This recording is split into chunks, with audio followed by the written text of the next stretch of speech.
ये मेरे साथियों हम 6 उपसर्ग पढ़ चुके हैं। ये संस्कृत के 22 उपसर्ग हैं और ये हिंदी में प्रयुक्त होते हैं। अर्थात कहने का तात्पर्य ये है कि जो संस्कृत के 22 उपसर्ग हैं परपरा अपसम इत्यादि, ये है ना हिंदी में भी ज्यों के त्यों प्रयुक्त में लिए जाते हैं। अब देखिए हम आज पढ़ते हैं 7वां उपसर्ग निस। इसका अर्थ होता है हिंदी में बड़ा, विशेष या विपरीत।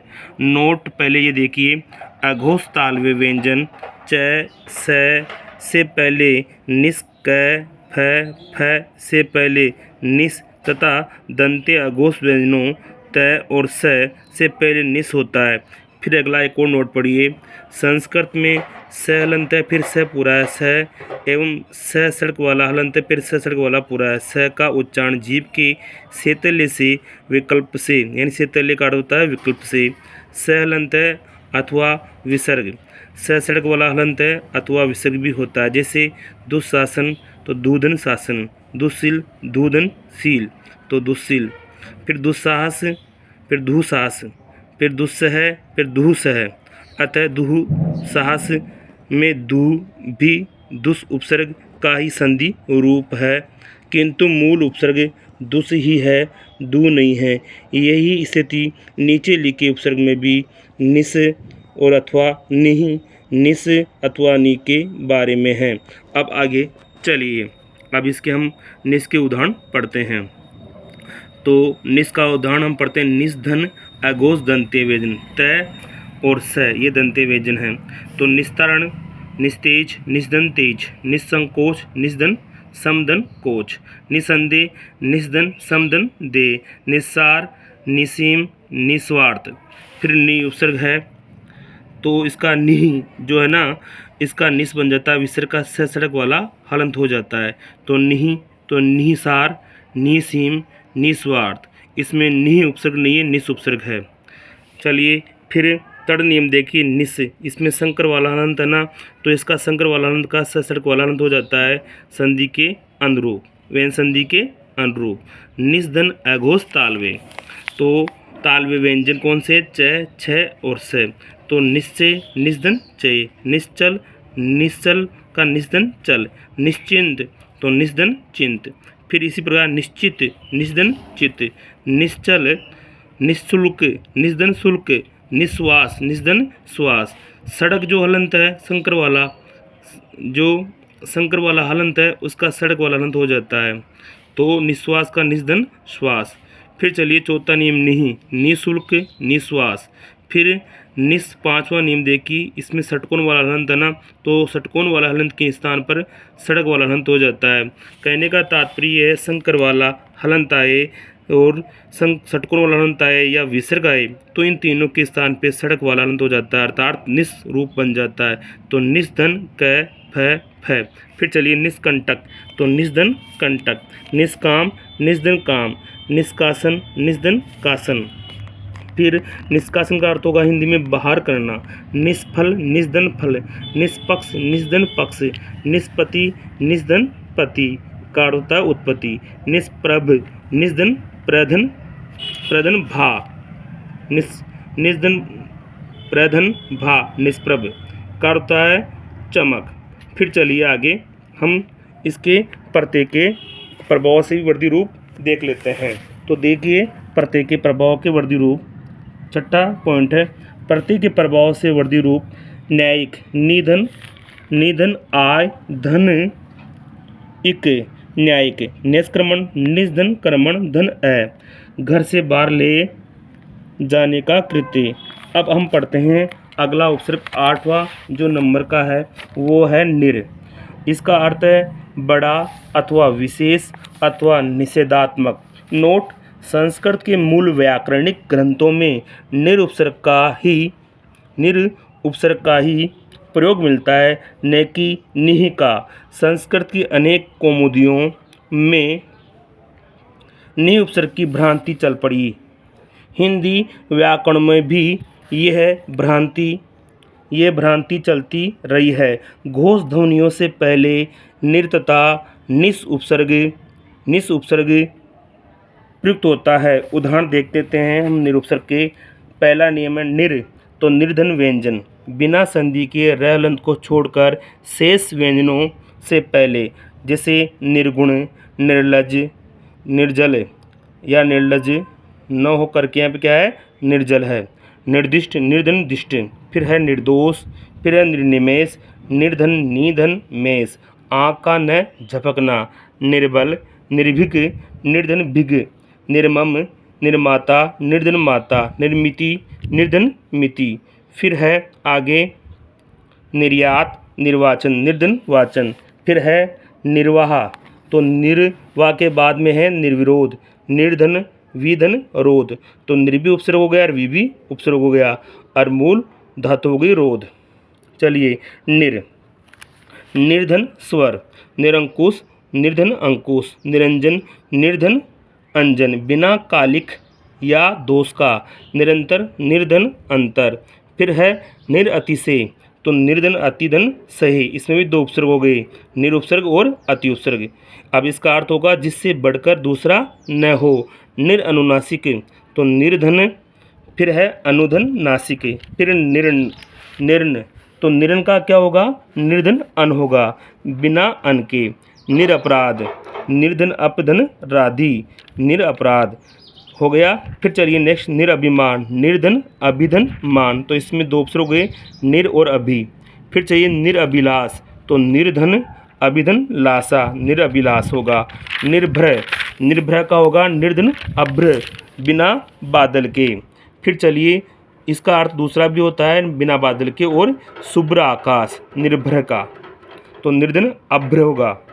निरर्थक, निर्धन अर्थक, निरवलंब, निर्धन अवधन लंब, दो उपसर्ग हुए निर और अव। फिर निरस्त, निर्धन अस्त्र, फिर निरस्त्र, निरस्त्र, तो निर्धन अस्त्र। निराकरण, निर्धन आधन करण, निराकार, निर्धन आधनकार, निराधर, निर्धन आधर दर, तो निराधर हो गया। निराधार, निर्धन आधन धार, निराधार, वो निराधर है और ये निराधार है। निरापद, निर्धन आधन पद, फिर इसका अर्थ होगा हिंदी में बिना संकट के। फिर क्या है निरापा, निरापद के बाद में निरामय, निर्धन आधन मय, तो इसका निरामय, निर्धन आधन मय, यानी निरामय का होता है निरोग, यानी रोगी नहीं होना। निरामिष, निर्धन आधन मीस, यानी निरामिष का होता है मांस। निराश्रय, निर्धन आधन श्रेय। फिर निरीक्षक, निर्धन इक्षक। निरीश्वर, निर्धन ईश्वर। फिर निरही, निर्धन इह इच्छा। फिर चलिए निरुक्त, निर्धन उक्त। फिर निरुत्साह, निर्धन उद्दन साहा, निरुत्साह। फिर है निरुत्साहित, निर्धन उद्दन साहित्य। निरुपम, निर्धन उपधन माँ, तो यहाँ पे रु जो है ना ऊ की छोटी मात्रा है। चलिए निरुपाय, निर्धन उपधन आय, इसमें रू के अंदर ऊ छोटा है। फिर चलिए थर्ड नियम नी, जो बड़ी मात्रा लग रही है उसका हम नियम देखते हैं। निर्धन र व्यंजन संधि, निरंद्र, निर्धन रंध्र, नीरज, निर्धन रज, मिट्टी रहित। निरव, निर्धन रव, निरस, निर्धन रस, निरोग, निर्धन रोग। नीरज यानी कमल के अर्थ में की संरचना है निर्धन जय, यहाँ पर कोई उपसर्ग नहीं है। आगे चलते हैं हम। अगला जो उपसर्ग है इससे पहले हम इसके और निर के उदाहरण देख लेते हैं कौन से हैं। पाँचवा छठा नियम है, 5 नियम पढ़ चुके हैं। छठा नियम देखिए, निर के साथ व्यंजन संधि। निर्णय, निर्धन नय, निर्माण, निर्धन मान। अब जो चौथा नियम और 5वां नियम, यानी 5 ही नियम है, छठा नियम नहीं है। तो इसके 5वां नियम जो है वो देखिए, प्रत्यय के प्रभाव से वर्धी रूप। निरंतर्य, निर्धन अंतर्धन ये। निराशे, निर्धन आसाधन ये। निरुज्जे, निर्धन रुजधन ये। निर्मल्य, निर्धन मलधन ये निर्मलता। तो देखिए इसके 5 नियम हैं निरुपसर्ग के, जो हम पढ़ चुके हैं। छठा नहीं, ये 5 ही नियम है। और प्रत्यय के प्रभाव से वर्धी रूप किस प्रकार से होता है, आजकल अनेक भर्तियों में और बहुत सारी भर्तियों में, कहने का तात्पर्य यह है कि जो राजस्थान की भर्ती हो, चाहे केंद्र की भर्ती हो, चाहे अन्य राज्यों की भर्ती हो, हिंदी भाषा और हिंदी भाषा की जो व्याकरण के जो प्रश्न आते हैं उपसर्ग से संबंधित, तो वो क्या है, प्रत्यय के प्रभाव से वर्धित रूप के आजकल ज़्यादातर आने लग गए हैं। जैसे निरंतर में कौन सा उपसर्ग है, कौन सा प्रत्यय है, और कौन सा मूल शब्द है या कौन सी धातु है, इस प्रकार से पूछा जाता है। तो अब देखिए हम पढ़ते हैं दुस उपसर्ग। अगला है 9वां।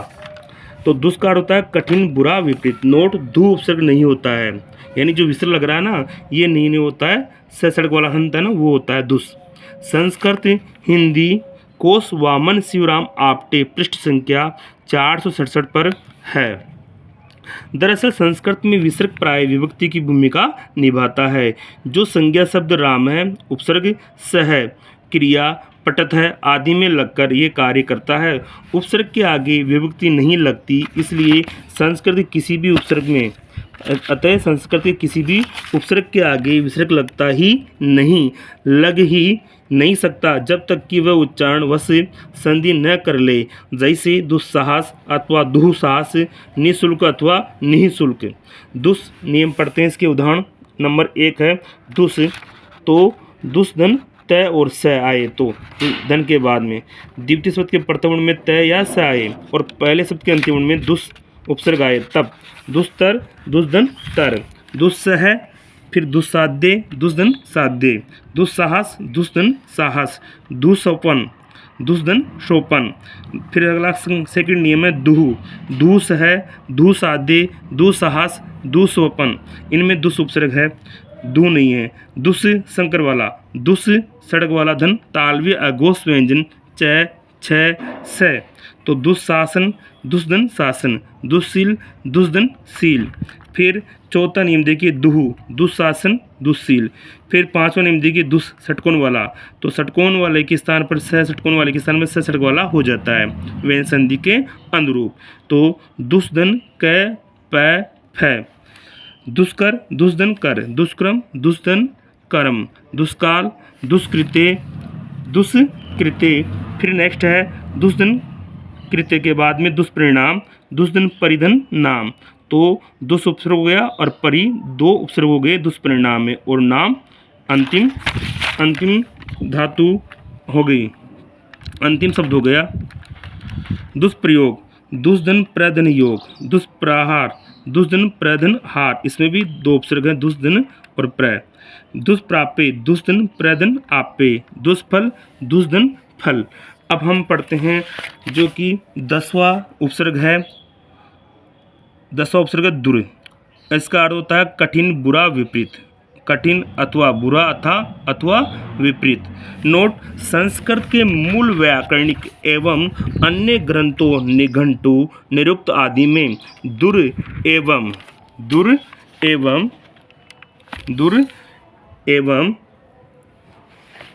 आगे देखिए, यहाँ से दुर एवं विपरीत दुस उपसर्ग माने गए हैं, न कि दुहु। बाद में संस्कृत की अनेक कौमुदियों में भ्रांतिवश दुहु रूप चल पड़ा और हिंदी की व्याकरण पुस्तकें भी धू का प्रयोग करने लगी। दुर उपसर्ग घोष ध्वनियों से पहले लगता है तथा दुस उपसर्ग अघोष दंते ध्वनियों से पहले लगता है। अघोष तालव्य ध्वनियों से पहले दुस और क फ व्यंजनों से पहले दुस लगता है। फिर देखिए यही स्थिति निर और निस उपसर्ग के बारे में। देखें दुर, दुस, निर, निस उपसर्ग। संस्कृत हिंदी शब्दकोश वामन शिवराम आप्टे, पृष्ठ संख्या 463, 467 और 529 और 545 पर। अब हम इस दुर उपसर्ग के उदाहरण देखते हैं। तो दुर उपसर्ग के उदाहरण हम पढ़ते हैं। तो देखिए दुर उपसर्ग के उदाहरण हम पढ़ते हैं। तो इसमें क्या है, दुर तो होता है बिना संधि के, र को छोड़कर, शेष व्यंजनों से पहले। दुर्गंध, दुर्गति, दुर्गम, दुर्गुण, दुर्जुन। फिर है दुर्जे, दुर्दशा, दुर्दांत, दुर्दन, दांत। फिर चलिए दुर्दमनीय होता है दुर्दांत का अर्थ। दुर्दिन, दुर्दर्श, दुर्दन, धर्ष, जिसे वश में करना कठिन हो। फिर दुर्बुद्धि, दुर्भावना, दुर्भिक्ष, दुर्भेद्य, दुर्योधन, दुर्धन, योधन, जिससे युद्ध करना कठिन हो, वीर, दुर्लंगे, दुर्धन, लंगे। फिर है दुर्लभ, दुर्धन, लब, दुर्वासा, दुर्धन, वासा, बुरी पोशाक पहने हुए एक ऋषि का नाम। फिर है दुर्व्यवहार, दुर्धन, विधन, अवधन, हार। तो दुर्व्यवहार में 3 उपसर्ग हो गए हैं। तो देखिए सेकंड इसका नियम देखते हैं। तो दुर्धन स्वर, दुरंत, दुरंत यानी दुर्धन अंत, दुर्बी संधि, दुर्धन, अभिधन, सम, धन, धी। तो इसमें दुर्बी संधि में 3 उपसर्ग हो गए हैं, दुर, अभि और उसके बाद में सम और बाद में धी। दुराचार, दुर्धन, आधन, चार, दुरात्मा, दुर्धन, आत्मा। फिर चलिए आगे, दुरासा, दुर्धन, आशा, दुरूह, दुर्धन, रूह, उबड़ा, विचार समझने में कठिन। फिर थर्ड नियम देखिए, दु, ओ की बड़ी मात्रा वाला, दुर, धन, रय, व्यन संधि, दुरम्य, दुर्धन, रम्य, दुर्लभ, सौंदर्य, दुराज, दुर्धन, राज, बुरा शासन। अब चौथा नियम देखिए इसका प्रत्यय के प्रभाव से वर्धी रूप, दौर्जन्य, दुर्धन, जनधन, ये प्रत्यय है, दुरूपसर्ग है। द्रौबल्य, दुर्धन, बलधन, ये द्रौबल्य में दुरूपसर्ग है और ये प्रत्यय। इस प्रकार से हमने ये उपसर्ग पढ़ लिए हैं विस्तार पूर्वक से और बहुत सारे नियमों के माध्यम से और बहुत सारे उदाहरणों के माध्यम से। धन्यवाद दोस्तों।